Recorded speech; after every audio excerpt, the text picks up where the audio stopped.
একজন জানতে চেয়েছে যে MTech in VLSI versus MTech in AI.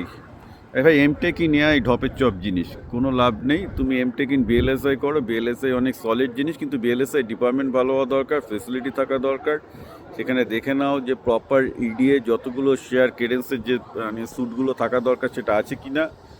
হ্যাঁ, তো please focus and figure out that it is good. BLS একটা সলিড এরিয়া, এআই তুমি ওরকমভাবে প্রতি 3 মাসে চেঞ্জ হয়ে যাচ্ছে।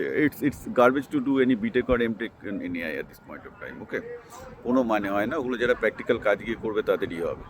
সুতরাং টোটালি ভিএলএসআই করো, ভিএলএসআই এবং সেমিকন্ডাক্টর ইন্ডাস্ট্রিতে অবস্থা ভালো, কিন্তু ভালো জায়গা থেকে করবে।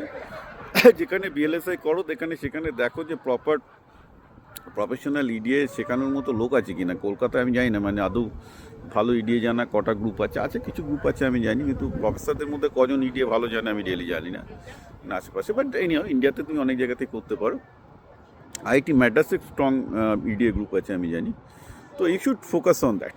আর বাইরে অনেকেই জানতে চাই যে স্যার আপনি এত ভিডিও করার সময় পান কেন। তো এই দেখো, আমি গেলওয়ার্ড হোটেলের সামনে আমার বন্ধুরা ভেতরে আড্ডা মারছে, ওরা চলে গেল, তো আমি ভাবলাম যে ঠিক আছে, আমাদের বললাম যে আমি ভিডিও করবো, আমি বাইরে এসে ভিডিও করছি।